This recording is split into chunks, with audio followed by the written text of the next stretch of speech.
नमस्कार, मैं हूं अंजलि इस्टवाल और एक बार फिर से हाजिर हूं बस इसी दुआ के साथ कि फिट रहे इंडिया। आज हम बात कर रहे हैं ऑस्टियोपोरोसिस की।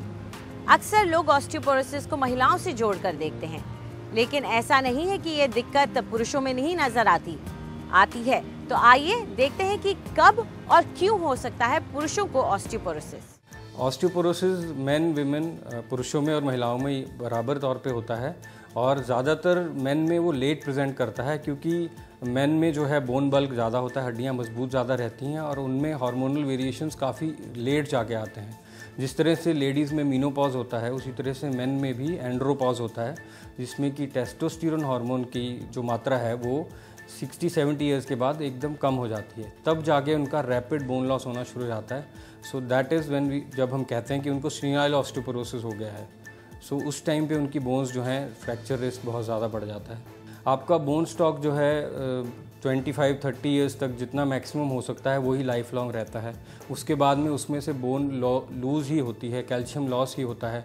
हम उसमें दोबारा और बोन नहीं ऐड कर सकते। So it's like a fix deposit in bank. तो अगर कोई जिसको किडनी की प्रॉब्लम्स हैं, लिवर की प्रॉब्लम्स हैं, या कोई डाइट अपनी यंग एज में अच्छी नहीं लेता है, या कैल्शियम वगैरह ठीक से नहीं सप्लीमेंट्स जो हैं बोन में नहीं जा रहे हैं क्योंकि डाइट अच्छी नहीं है, या कोई और ऐसी बीमारी है किडनी की या लिवर की जिसकी, या कोई स्टेरॉयड्स ले रहा है किसी मेडिसिन किसी दवाई के ट्रीटमेंट के चलते, या जैसे बच्चों में एंटी कन्वल्सिव्स चलते, इन सब से जो है लॉन्ग टर्म में बोन्स वीक हो जाती हैं। इसके अलावा जो एज रिलेटेड फिनोमेना है वो तो चलता ही रहता है, बट जिसके साथ सेकेंडरी कॉजेज़ जो ये सब जुड़े हुए हैं, जैसे कि अगर आपका लाइफस्टाइल अच्छा नहीं है, आप वॉक नहीं करते हैं, कोई फिजिकल एक्टिविटी नहीं करते हैं, यंगस्टर्स आजकल बहुत स्मोकिंग करते हैं, बहुत ड्रिंकिंग करते हैं, excess of alcohol and drinking both and smoking both are harmful. वो दोनों के कारण बोन्स डेंसिटी जो है वो कम हो जाती है।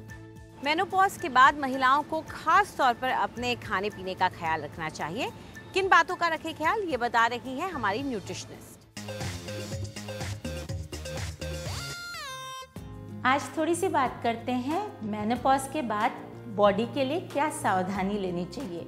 अक्सर ये देखा जाता है कि मेनोपॉज होने के बाद औरतों में वेट गेन बहुत हो जाता है, स्पेशली एब्डोमिनल एरिया में वेट एक्यूमुलेट होना शुरू हो जाता है, बोन स्ट्रक्चर वीक हो जाता है आपको बड़े हॉट फ्लैशेस आते हैं, इरिटेशन होता है। इन सब चीज़ों को आप अपनी डाइट से काफ़ी हद तक सिम्टम्स इम्प्रूव कर सकते हो। दूसरी चीज़ ये होती है कि आपके एस्ट्रोजन लेवल डिप होती जाती है, तो नेचुरल एस्ट्रोजन जिस खाने में पाया जाता है, जैसे कि यैम हो गया, सोया हो गया, सोया का आटा हो गया, ये पर डे अपनी डाइट में ज़रूर डालना चाहिए। नहीं तो क्या होगा कि जब आपका एस्ट्रोजन लेवल कम होता रहेगा, आपके बोन्स में कैल्शियम की एब्जॉर्प्शन भी कम होती जाएगी। इससे आपको यूरिक एसिड की प्रॉब्लम हो सकती है, बोन रिलेटेड इश्यूज आ सकते हैं। तो फैट लॉस करने के लिए आप एरोबिक एक्सरसाइज ज़रूर करें, मसल स्ट्रेंथनिंग एक्सरसाइजेज ज़रूर करें। अपनी डाइट में अपना फॉर्मूला ऐसा बनाएं कि आपके फाइबर ज़्यादा हो और फैट कम हो, जैसे कि सब्जियां हो गई, फल का इंटेक ज़्यादा हो गया, कॉम्प्लेक्स फाइबर्स यूज़ करें, जैसे ब्राउन राइस हो गया, थोड़ा सा चोकर मिला लें अपने नॉर्मल आटे में जिससे हम रोटी बना रहे हों, ओट्स का प्रयोग करिए। इतनी थोड़ी सी सावधानी रखने से आपकी मेनोपॉजल वेट रिलेटेड या मूड रिलेटेड या बोन रिलेटेड जो इश्यूज़ है आपको इतना नहीं सताएंगे। अब वक्त आ गया है योग का। हमारी योगा एक्सपर्ट आपको आपकी रीढ़ के लिए बता रही हैं कुछ आसन।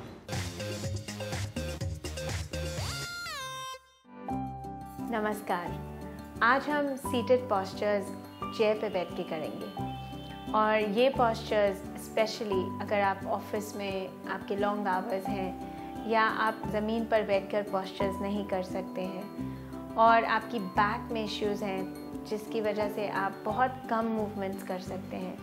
ये कुछ जेंटल मूवमेंट्स ऐसी हैं जो आप डे टू डे लाइफ में ज़रूर कर सकते हैं। तो आज हम देखते हैं पॉस्चर कैसे करना है।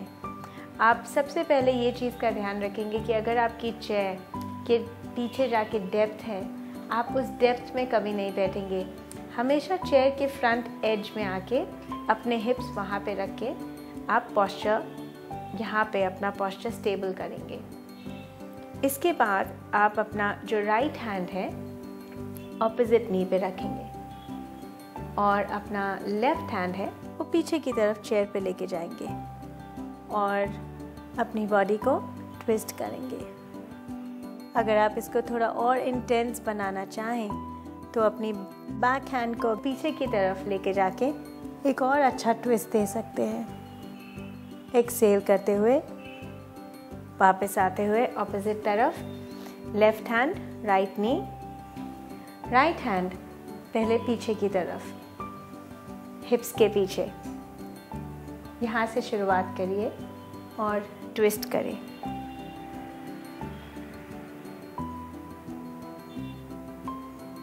थोड़ा सा और लेवल इंटेंस करना है तो अपना राइट हैंड पीछे रैप करें और अपनी बॉडी को और ट्विस्ट दीजिए। एक्सहेल करते हुए वापस।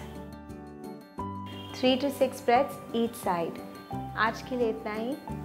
Thank you. अगर आपके बाल उतने घने नहीं रह गए जितने पहले हुआ करते थे तो हमारी ब्यूटी एक्सपर्ट आपको बता रही हैं कुछ घरेलू नुस्खे।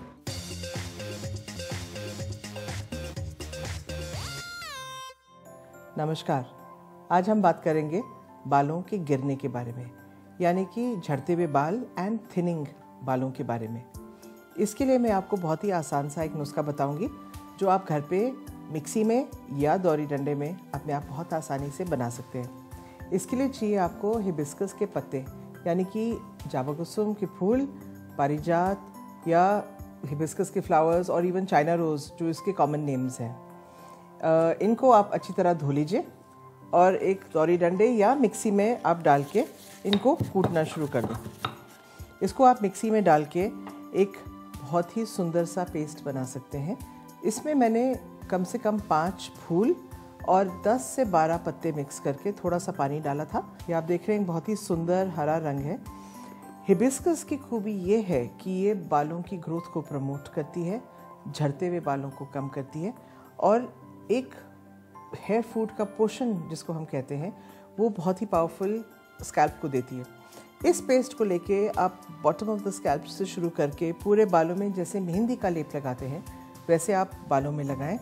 कम से कम 30 या 40 मिनट ये पैक छोड़ के आप इसको किसी भी सॉफ्ट हर्बल शैम्पू से धो डालें।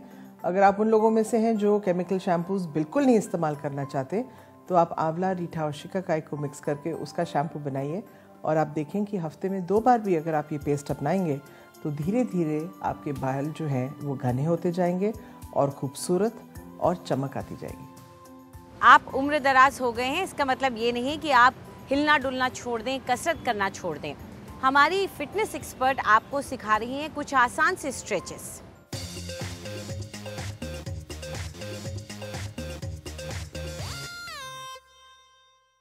Good morning. आज के हमारे 2 स्ट्रेचेस सीनियर सिटीजन्स के लिए हैं। सुबह उठ के अगर आपकी बॉडी में हल्की सी स्टिफनेस हो या आप फ्रेश नहीं फील करते तो इन दोनों स्ट्रेचेस के साथ आप फ्रेशनेस वापस ला सकते हैं। अपने पैरों को हिप डिस्टेंस अपार्ट रखिए और नीज को सॉफ्ट रखिए। दोनों हाथों को खोलिए और लंबी सांस लीजिए और अपनी बैक को राउंड करते हुए एक्सहेल कीजिए।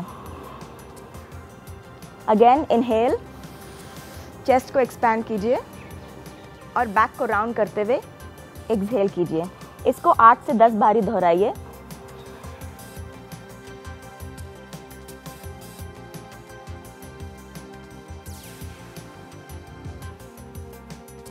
अगली एक्सरसाइज के लिए आप अपने हाथों को वेस्ट पे रखिए। इनहेल करते हुए हम लेफ्ट की ओर टर्न करेंगे और एक्सहेल करते हुए राइट की तरफ। इनहेल लेफ्ट, exhale right,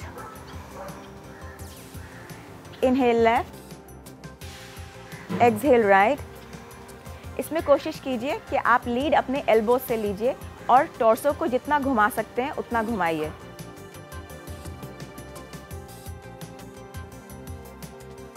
इन दोनों एक्सरसाइजेस से आप दिन की शुरुआत कर सकते हैं। फिट रहे इंडिया में फिलहाल इतना ही। आपको हमारा कार्यक्रम कैसा लगा हमें ज़रूर बताएं।